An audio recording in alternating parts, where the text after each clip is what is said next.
good place to start would be to embed intergenerational learning and training as part of your work, ensuring staff have good sound knowledge around what intergenerational learning is. Providing initial specialised training and ongoing professional development will give individuals the opportunity to create specific teaching strategies as well as subject matter, which will not only assist to breaking down ageist barriers, but challenge myths around older people and care homes. There are many advantages to intergenerational work which engages students, such as improving communication skills, reducing myths, stereotypes and ageism, and also increasing opportunities to consider different careers. For example, young people are entering the workplace later, and a generally healthier older population is blurring the barrier between retirement and working life. We need to appreciate the changing needs of our communities and the lengthening of people's lives, and the blurring between age and ability.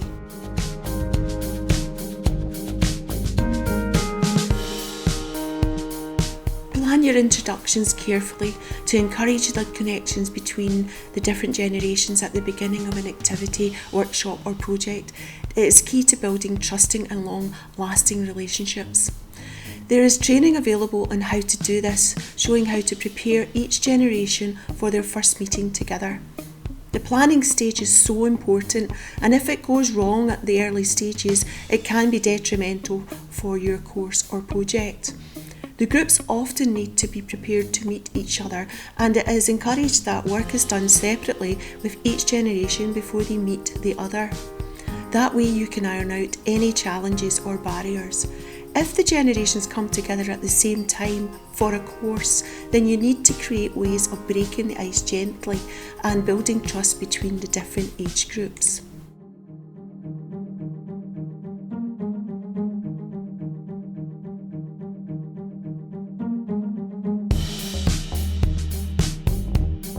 At the start of the pandemic, many groups and organisations closed the doors to all face-to-face interaction. However, as time passed, organisations were able to develop more online resources and training opportunities. Generations Working Together, the National Centre for Intergenerational Work in Scotland, spoke with colleagues from across the globe and were able to start planning and facilitating different levels of online training in intergenerational practice and learning. Short courses were adapted for individuals volunteering during the pandemic, introducing them to intergenerational work and what it was and how people benefited.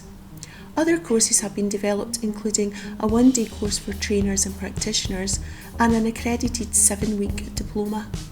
It is important to note that there are many collaborations taking place at this time, and we would encourage people to look around in their community for collaborations and resources which are already being shared. We also have to be open to helping people get to grips with digital technology, helping them connect with organisations who can provide training and further support. It is worth considering older methods of communication such as paper, radio, telephone and TV, along with the use of new technologies and open educational resources. Connecting online can be challenging, and many different forms of communications being offered, including Microsoft Teams, Zoom, Cisco and WebEx, plus we have the added difficulty of local authorities limiting which systems staff are able to use.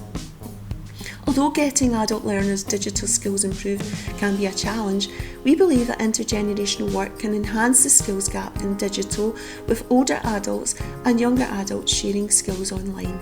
We posted out a course resource guide and activities to be used in the one-day training, which is activity-based, and we utilised open educational resources such as YouTube and encouraged learners to take plenty of working breaks. Although we are aware that adult learners need better digital literacy, and we know of the digital divide between older and younger people, intergenerational work may assist to break down that exclusion. We are also working on blogging and encouraging learners to learn more about open educational resources and online learning. Digital and social exclusion is an increasing issue for many people. Many services are moving online, and older people are missing out on opportunities to participate and also connect with friends and family through digital technology. Improving older people's digital skills, whereby older adults are paired with younger mentors, is an example of reverse mentoring and younger people mentoring older people.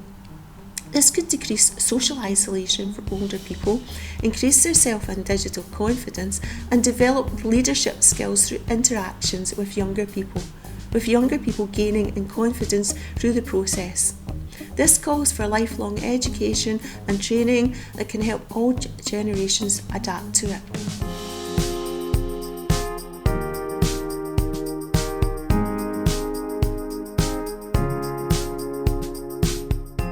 We think it is important to look at specialism in intergenerational training. It's like anything else, and it is a subject. For adult education trainers, intergenerational training should be part of their own educational journey. It should be at the centre of all that we do in adult education as it evolves over the life course and is a journey which can be shared from the age of 16 to 106. Learning is something that is processed over the lifespan, and we believe that adult education trainers will realise the potential of intergenerational volunteering in local communities and for people of all ages to learn together. Pedagogy is changing, and open pedagogy is something that involves learners in saying what they think and how the course or training could be better or received differently. This could illustrate how adult learning can provide opportunities for older and younger students to co-create experiences together, enriching their lives.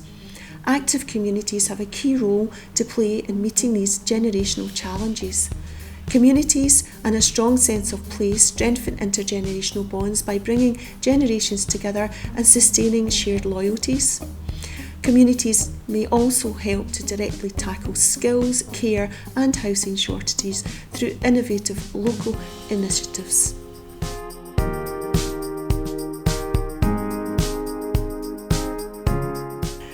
Intergenerational education seems now to sit as more of an add-on, a small part of what can be done in a project. As such, it is not yet part of mainstream funding in education. We believe the issue of equity in the funding of intergenerational education needs to be addressed.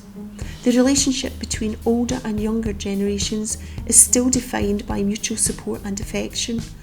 Much more investment is needed in both vocational education and lifelong learning to prepare younger and older generations for a 100-year life. Adult education providers could start by letting their own establishment know that this is needed. Intergenerational projects can fit in within the curriculum and cost very little. In fact, many may not cost at all and be cost effective, with more people taking up the education due to the more balanced provision for everyone. We think that the main aim would be to get it funded mainstream. Much of the other funding available for projects is one-off pieces that last for 6 months to a year.